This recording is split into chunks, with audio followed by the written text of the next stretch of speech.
Hello, my name's Adrian Goldberg and welcome to the Byline Times podcast. The Byline Times is what the papers don't say, what radio doesn't report, and what telly doesn't tell you. This time, Harry, Meghan, Monarchy, and the media.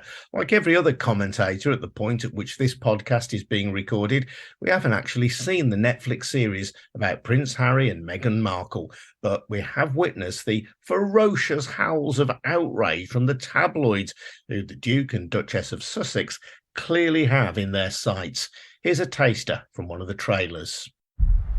It's really hard to look back on it now and go, what on earth happened? She's becoming a royal rock star. And then everything changed.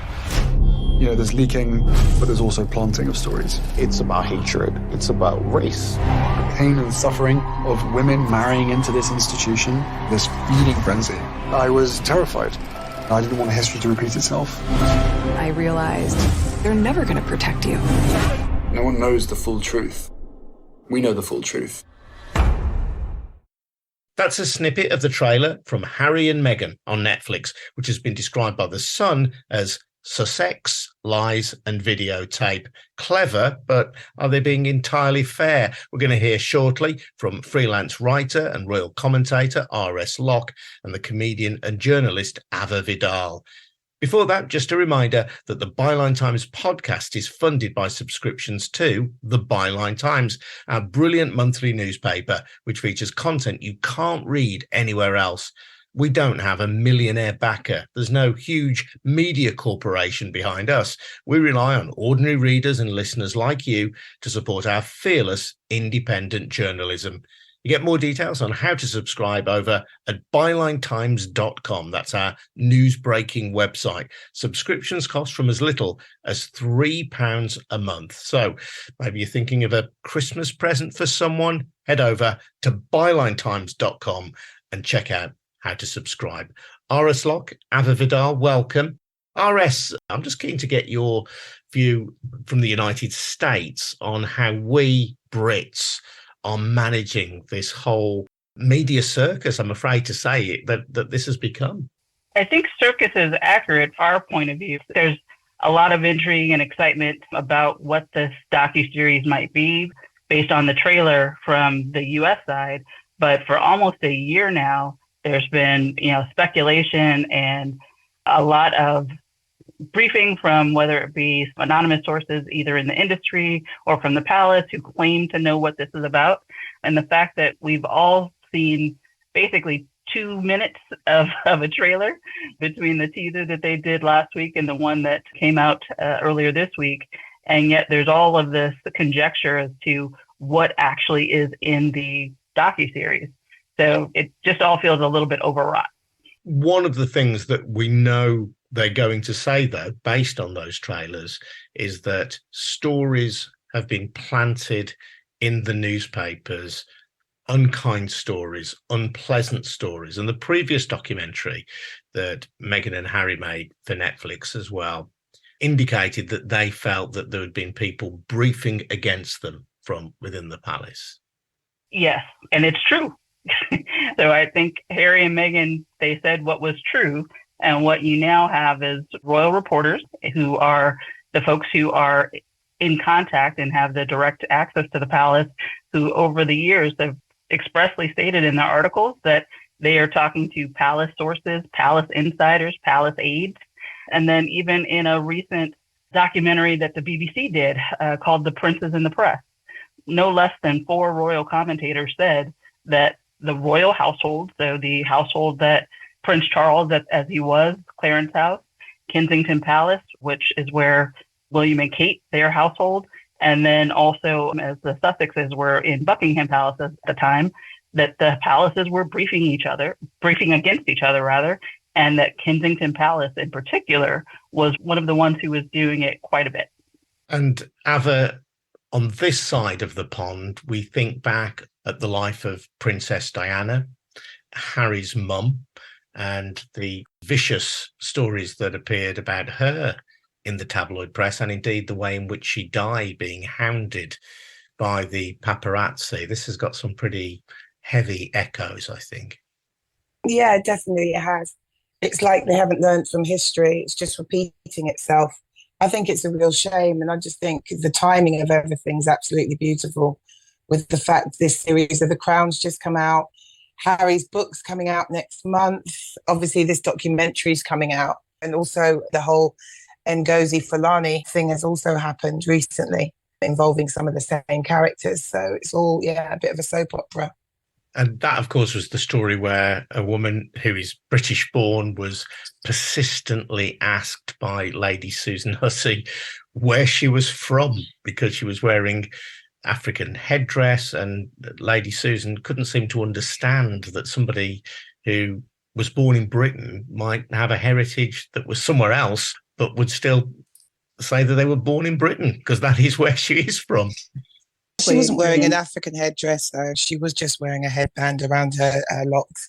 And she was also wearing a leopard print dress, which is not African. We've been trying to tell people that since Scary Spice, but they don't seem to want to listen.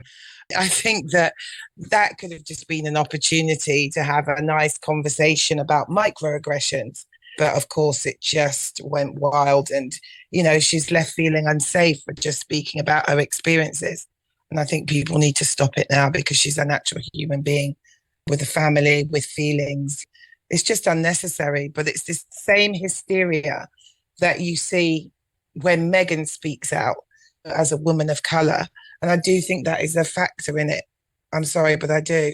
I just think it's just horrible. It's horrible, because she was the opportunity to modernise the monarchy in a way they didn't have an opportunity to do so before. And why didn't that work? It didn't work because of the racism she endured. It was very much, who does she think she is? We all saw the headline straight out of Compton. She's privately educated. If she went to a school equivalent to what she went to in California, she would have gone to a public school here. She's a very educated woman. She's not from Compton. It's just so many attacks on this woman and her character. And now you're seeing the repercussions of it when Kate and William go to places like the Caribbean. They are protested against wherever they go.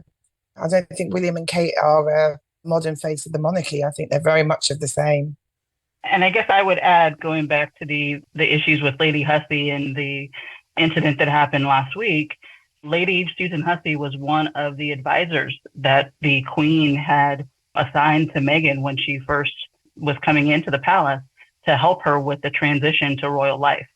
So imagine, kind of after we've all seen this conversation that she had with Ngozi Fulani, that this is someone who is being paired with a senior biracial royal in terms of helping her acclimate. And that's the type of mentality, and as you talked about it, Ava, kind of microaggressions that are coming from Lady Susan Hussey in terms of, who do you think you are? Why are you here? And I feel like that's a very pervasive type of mentality within the institution. And I know that Ngozi and others have called out this question around institutional racism, and whether that is also part of the challenge that Meghan faced. I think on the media side, one of the challenges was, for the royal family, they're considered part of the national identity in the face of the UK. And when you have a conservative media that is really focused on engendering divisiveness, especially targeting people of color, having Meghan as a biracial woman, an American, and someone who is a feminist and has progressive values, having her as being part of the face of Britain, that's a conflict. When you think about the publications like the Daily Mail and the Sun, and the treatment that they've given to everyone from migrants to Raheem Sterling to Diane Abbott, that same type of vitriol and kind of that same type of othering is the same playbook that they used with Meghan.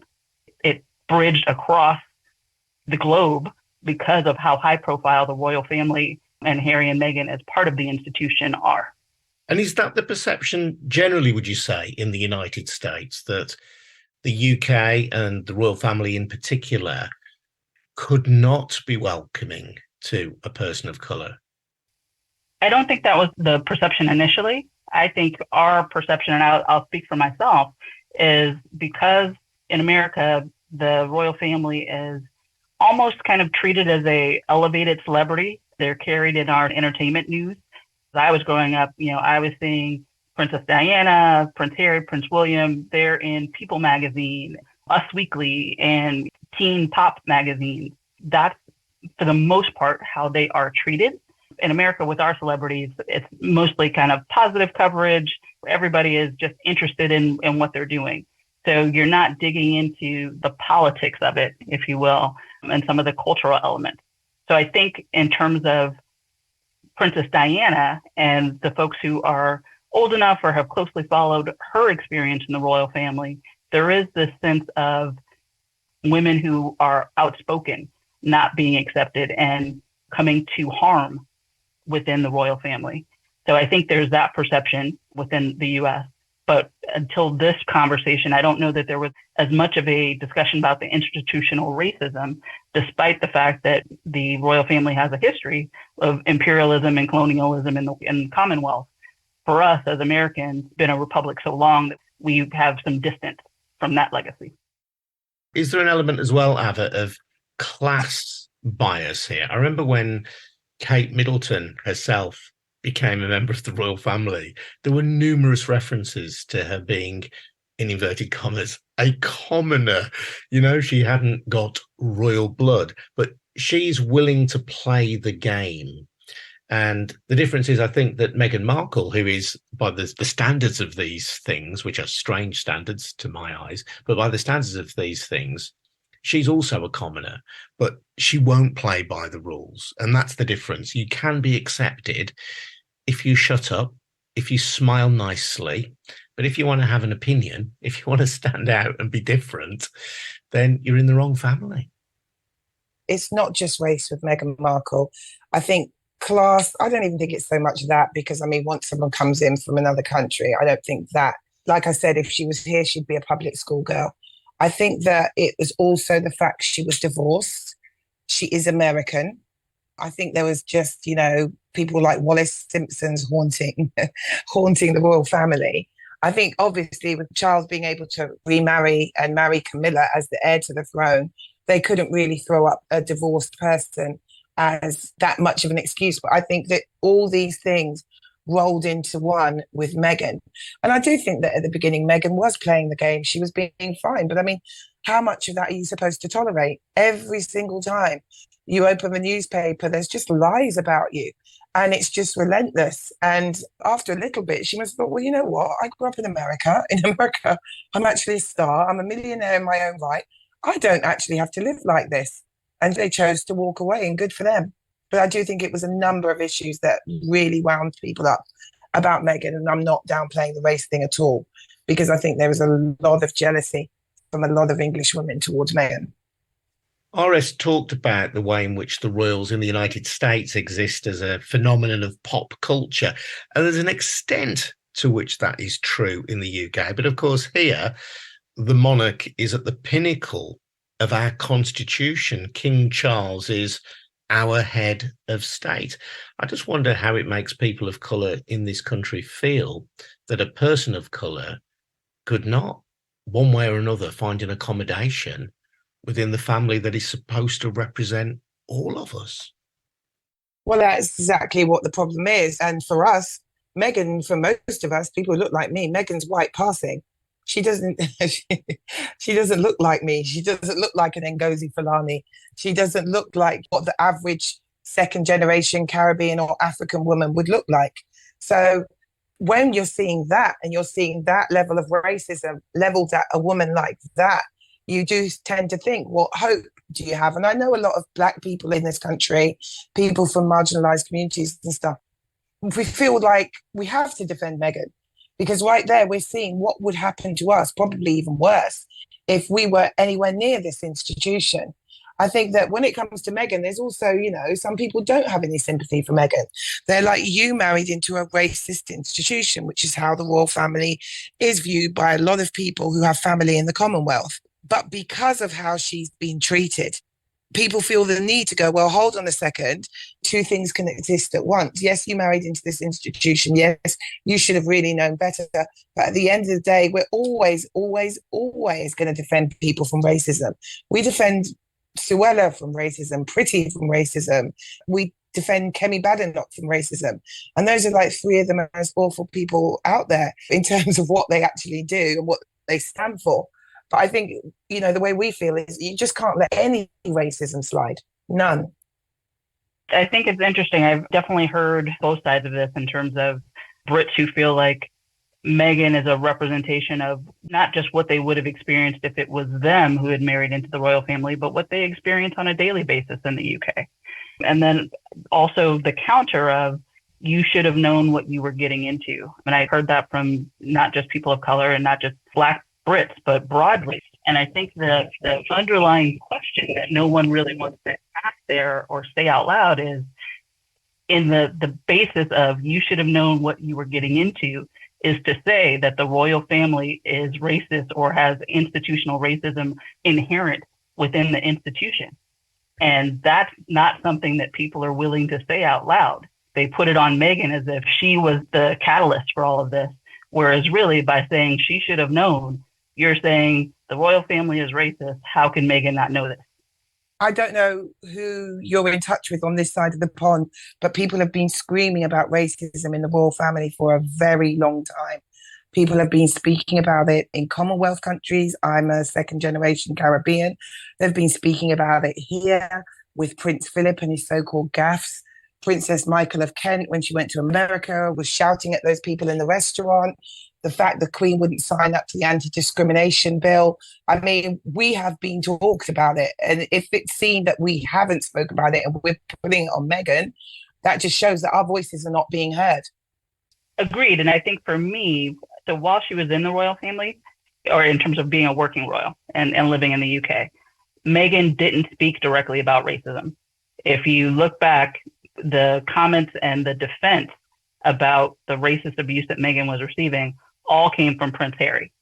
And so I think part of this whole thing is by having Meghan in the royal family, even if she doesn't talk about it, just her presence makes race, it brings it forward.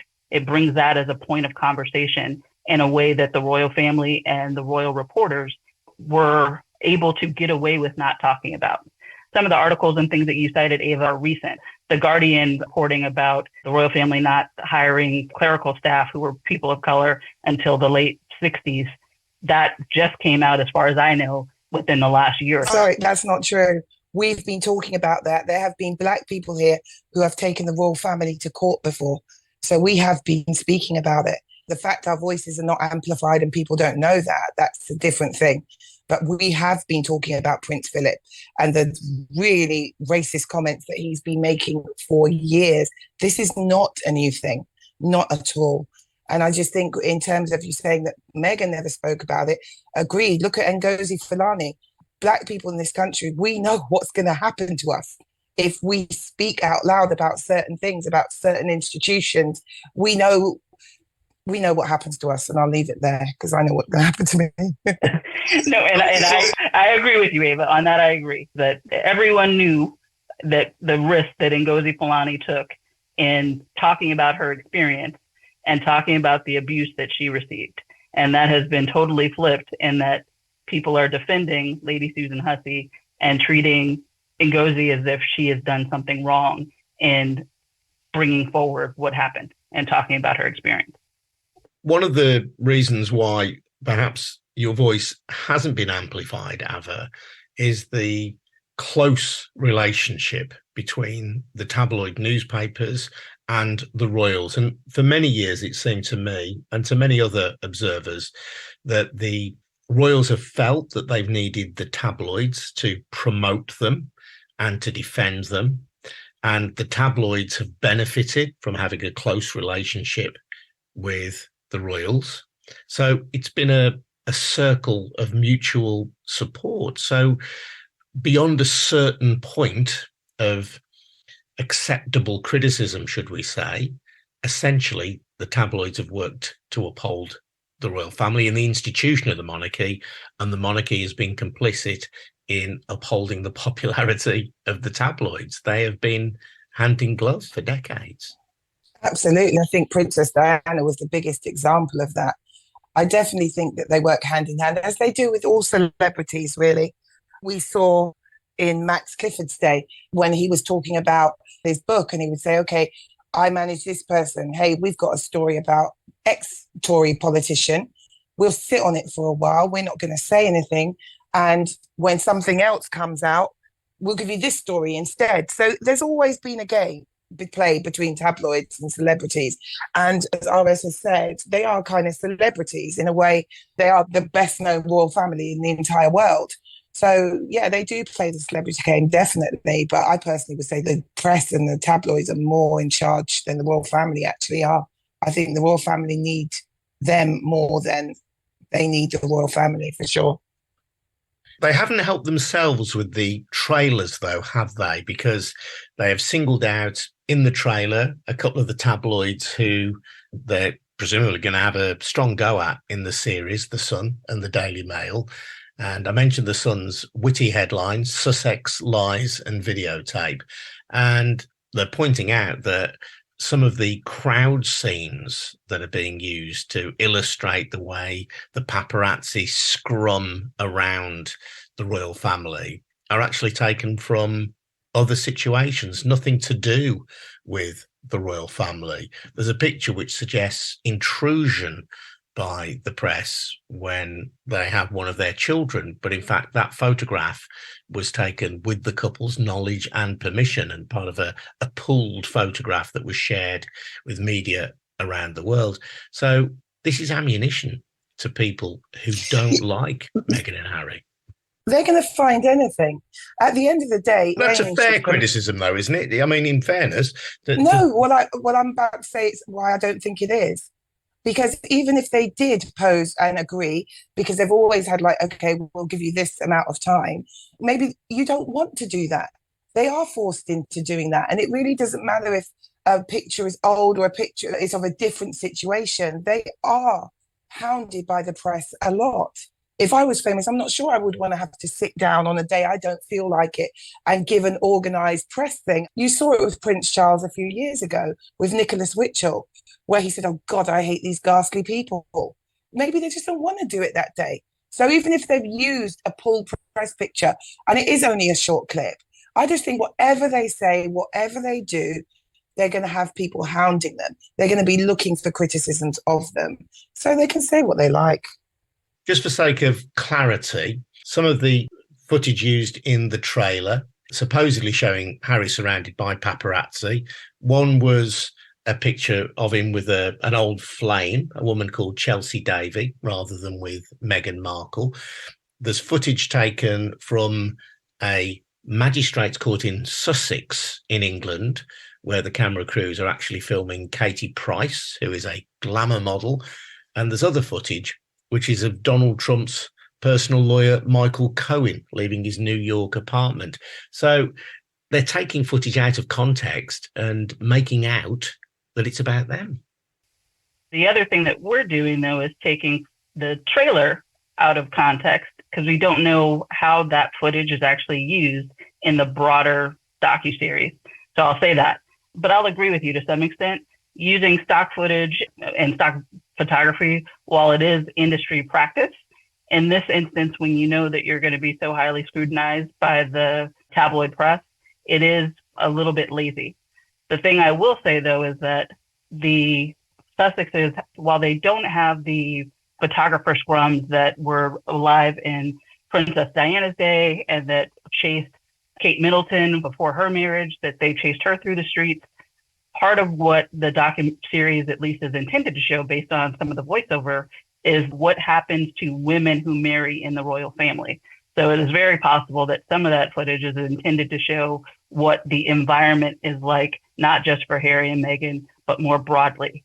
For Harry and Meghan specifically, they experience a different type of harassment that is more precise. It's photographer agencies sending helicopters to shoot video inside their house and them then having to sell the house and move out of it because now the location was publicly made available and there are pictures inside the house.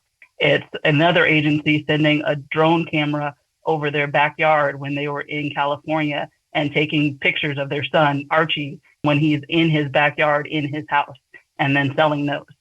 So it's not that the harassment doesn't exist. It has just changed in a more digital and online era. It's not like they had a video of the helicopter that was flying past their bedroom window to be able to include that in the footage. But the fact that Harry and Meghan have sued 4 press agencies and have sued the Daily Mail 4 times for defamation, copyright infringement, and are currently in lawsuits with the Sun and the Mirror for phone hacking and the Daily Mail for additional privacy violations. That's also part of why you're seeing the type of press scrutiny against the couple, because those lawsuits, some of which have already been decided, and Harry and Meghan are undefeated in their lawsuits against the press. That's also an underlying factor in how they are covered.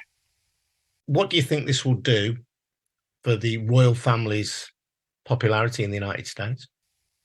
Honestly, it depends on what's revealed. What I hope is that if we get some of the more detailed understanding of this collusion between the royal family and the press, and understanding of how narratives and stories are created to protect some members of the royal family and to create villains of others, I hope Americans and people around the world treat the coverage of the family with a more discerning eye, rather than believing everything that the British tabloids report as gospel. Avva, what do you think it'll do for the popularity of the royal family in the UK? I don't think it's going to destroy them at all, because as we always see, they'll pull to, people will all of a sudden, who've never really thought or cared about the royal family, who can't put their heating on and who can't feed their children, all of a sudden will think it's the best thing since sliced bread. I think that basically we are a bit of a nation of bootlickers, and we've got this whole tradition thing going on. Things happen in this country, we can't let them go. The Blitz, 1966, they just hang on to this stuff and they'll keep hanging on to it. So I think the people who don't like the royal family are never going to like the royal family, and the other people are going to pretty much stay even, just how we are really. I don't think it's going to do much. It's been great to hear from you both. Thank you so much for your time. That's Avva Vidal and RS Locke. I'm Adrian Goldberg. This has been the Byline Times podcast. Before we go, just a reminder to check out a new platform which you can find extra content from the Byline Times. It's over at Substack. So head over to bylinesupplement.com, bylinesupplement.com for additional content from your favourite independent news source. Really grateful to RS Locke, really grateful to Avva, grateful to you for listening as well, and to Harvey White for helping out with the production of this episode. We'll see you all again soon. Thanks very much though for now. Cheers now. Bye-bye.